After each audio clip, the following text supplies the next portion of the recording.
Usai ditetapkan sebagai tersangka kasus pemerasan oleh KPK, mantan Wamenakar Immanuel Ebenezer berharap amnesti dari Presiden Prabowo Subianto. Istana menegaskan Presiden tak membela bawahannya yang terlibat kasus korupsi.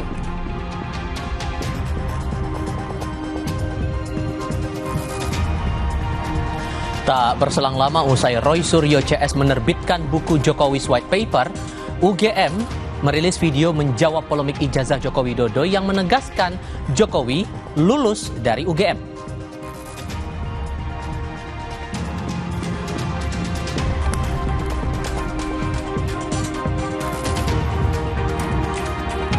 Polisi telah menangkap 4 penculik kepala cabang salah satu bank BUMN yang jasadnya ditemukan di Serangbaru, Kabupaten Bekasi, Jawa Barat. Polisi masih belum mengungkap motif penculikan dan pembunuhan korban.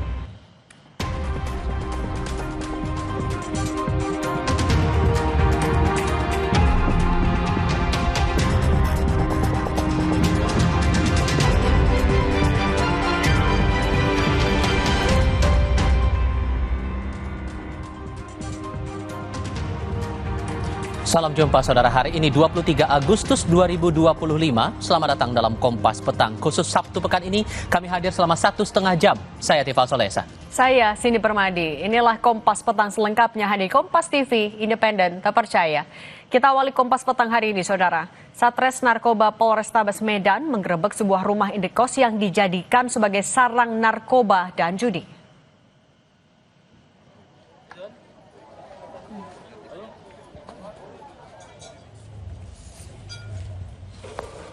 Untuk sampai di rumah kos yang jadi sarang narkoba dan judi, polisi harus melewati gang sempit di permukiman padat penduduk di Kecamatan Medan Polonia. Saat melihat kedatangan polisi, seorang pria yang sudah jadi target karena kerap mengedarkan narkotika jenis sabu sempat berupaya kabur. Dari tangannya, petugas menyita beberapa paket sabu siap edar.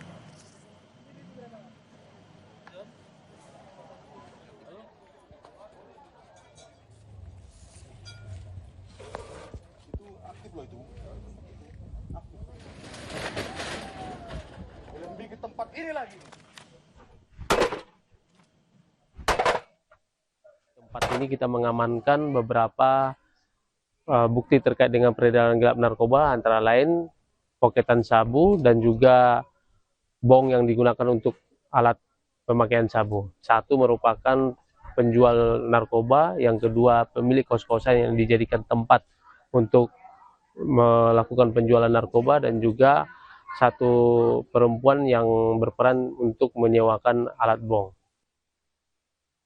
Kita ke kasus lain. Polisi menangkap 3 pelaku pembunuhan kepala cabang sebuah bank BUMN di Jalan Johar Baru, Jakarta Pusat.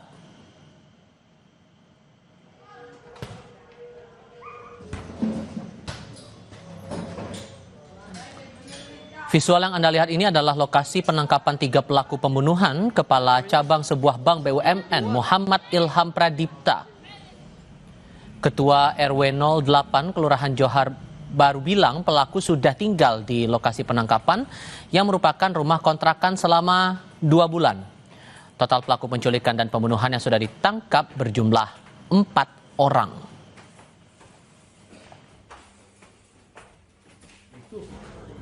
Kalau nggak salah 3 orang dibawa sama Polda gitu, masuk langsung ambil pelakunya gitu. Nggak ada sempat perlawanan, nggak dengar apa-apa, Pak? Nah, saya nggak dengar apa-apa tuh, gitu kan, saya nggak dengar apa-apa.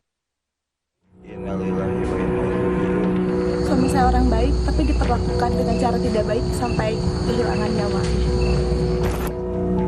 Inilah wajah 4 pelaku penculik Muhammad Ilham Pradipta, kepala cabang sebuah bank BUMN di Jakarta. 3 pelaku ditangkap di Jakarta, sementara 1 orang dibekuk saat baru tiba di Nusa Tenggara Timur untuk melarikan diri. Usai ditangkap, para pelaku langsung diperiksa untuk mendalami penculikan dan pembunuhan korban. Keterangan pasti soal peran ke-4 pelaku masih belum dijelaskan polisi. Sementara itu, dari hasil otopsi terhadap jasad korban, ditemukan adanya tanda kekerasan benda tumpul yang menyebabkan korban sulit bernapas. Ditemukan tanda-tanda kekerasan pada bagian luar dan dalam tubuh korban. Luka-lukanya bagian dada dan leher. Luka sayatan atau pukulan? Benda tumpul.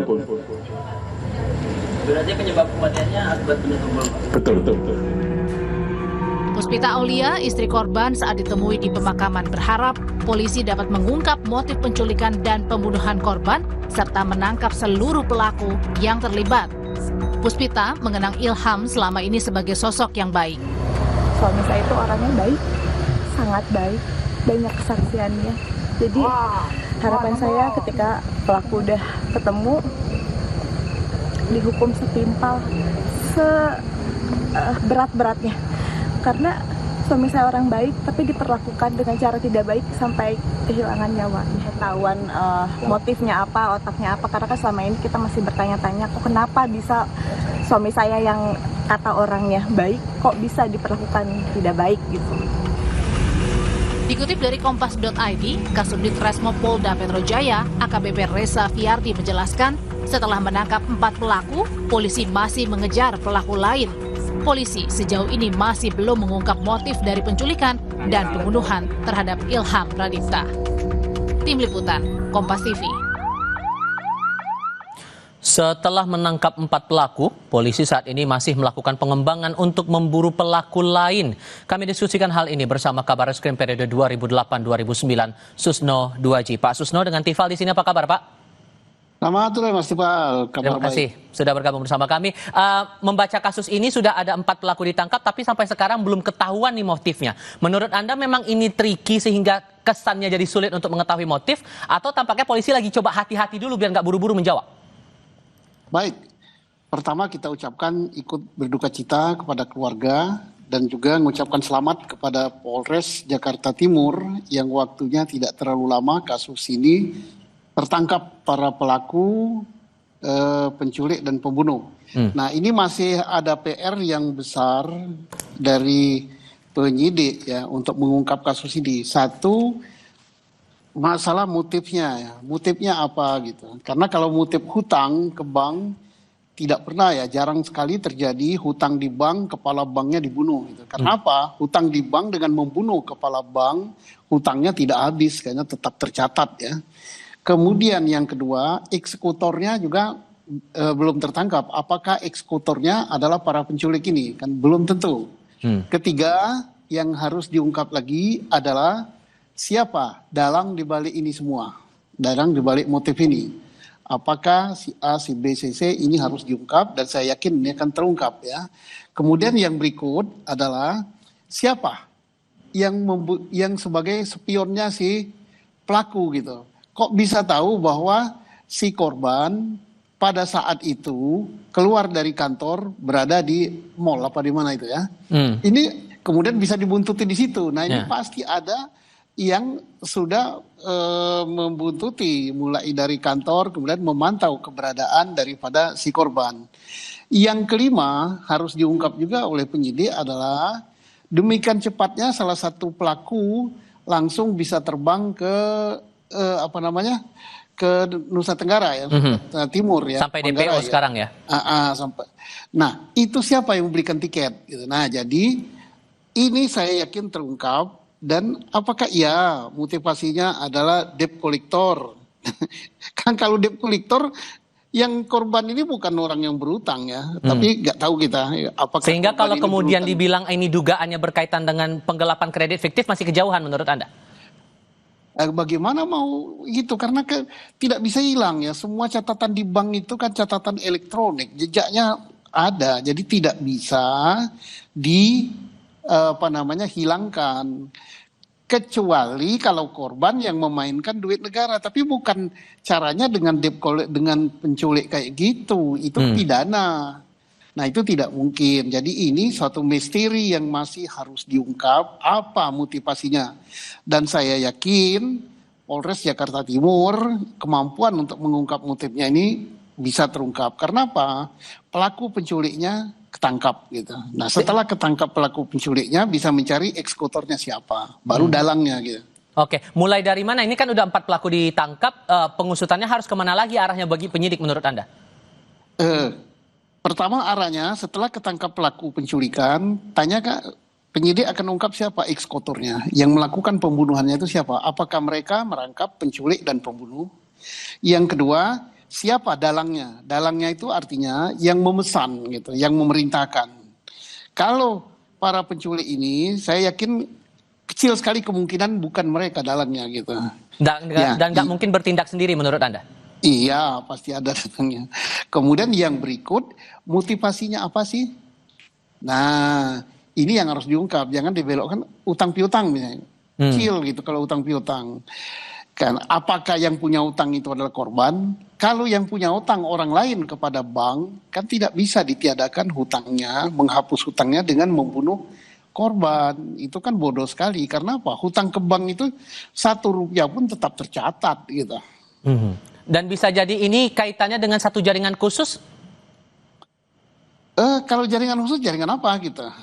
Ini ada yang harus diselidiki, ungkap dulu motivasinya apa gitu. Nah, karena korban ini kecuali kalau korban ini misalnya punya jaringan kejahatan ya, tapi tidak mungkin kalau dia punya jaringan kejahatan tidak mungkin dia dapat posisi jabatan yang bagus di bank pemerintah. Ya, jelas ini ada suatu motif tertentu yang mengakibatkan orang itu sakit gitu, sehingga dia harus dihilangkan nyawanya. Membaca kasus ini di mata Anda pribadi dan pengalaman Anda saat masih menjadi anggota Polri aktif, Pak, ini hal yang baru atau hal-hal semacam ini juga pernah terjadi sebelumnya? Oh, terjadi, tapi bukan motifnya bukan menghapuskan hutang di bank ya. Pengalaman Anda gimana tuh? Ada orang yang diculik, ada orang yang dibunuh. Penyebabnya yaitu ada dendam pribadi, ada persaingan gitu, ada sakit hati, kemudian ada juga masalah hutang piutang, tapi hutang piutangnya bukan pada negara, karena yang bersangkutan ini kan adalah pejabat daripada suatu bank BUMN. Jadi tidak mungkin penyebabnya itu hutang piutang pada bank. Kalau hutang piutang pada bank ya nggak bisa dengan menghabisi nyawa gitu. Kalau kemudian ada yang menilai bahwa jangan-jangan nih ada masalah pribadi nih sehingga muncul kasus semacam ini? Bisa jadi.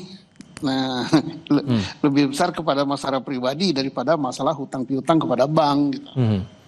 Dan jawaban ini yang kita tunggu betul-betul dari pihak Polda Metro Jaya karena ini juga masih belum terang sampai detik ini. Pak Susno, terima kasih sudah berbagi pandangan bersama kami. Selamat sore ya Pak. Selamat sore para pemirsa sekalian.